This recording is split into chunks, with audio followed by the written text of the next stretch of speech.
The dilemma we see in most organizations is there's a huge disconnect between the information that management has available to make their decisions and the decisions that they're being asked to make. I mean, how it should work is if you have to make decisions around performance issues that relate to increasing revenue, we should be able to have each of those decisions put in context, and as they arrive, you can make decisions about profitability, whether it has to do with the shopping cart of products you offer, international expansions, things to do with R&D and patent filings, costing activities, and even public communications. Each of those decisions should be put into context so you can immediately decide what the impact it has on revenue.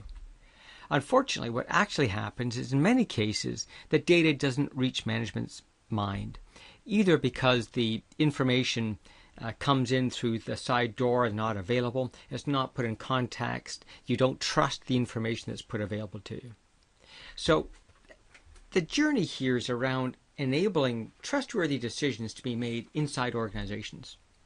To do that, we actually have to install effectively a filter, a tool that allows management to understand what information they should consider and use in their decision making and what stuff they should ignore.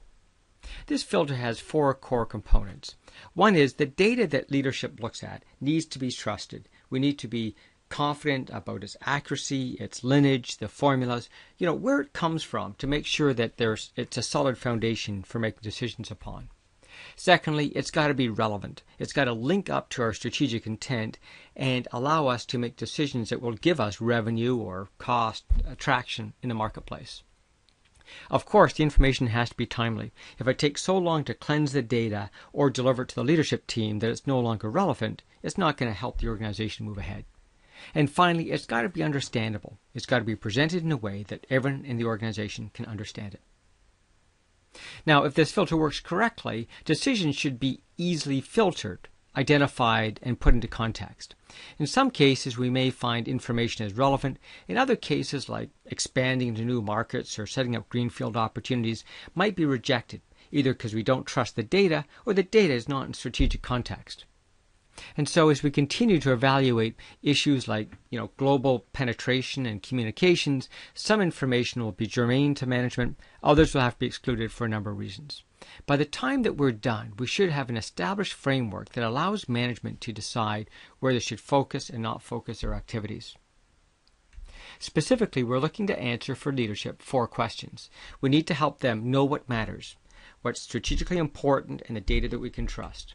Secondly, we need to know where to look, where that data resides, and how to put it into context. Thirdly, we now need to know what to do with that information. And fourthly, we need to make sure it happens. To enable trusted decision making, we need to have the follow through as well. These 4 components constitute the overall management process we're trying to enable.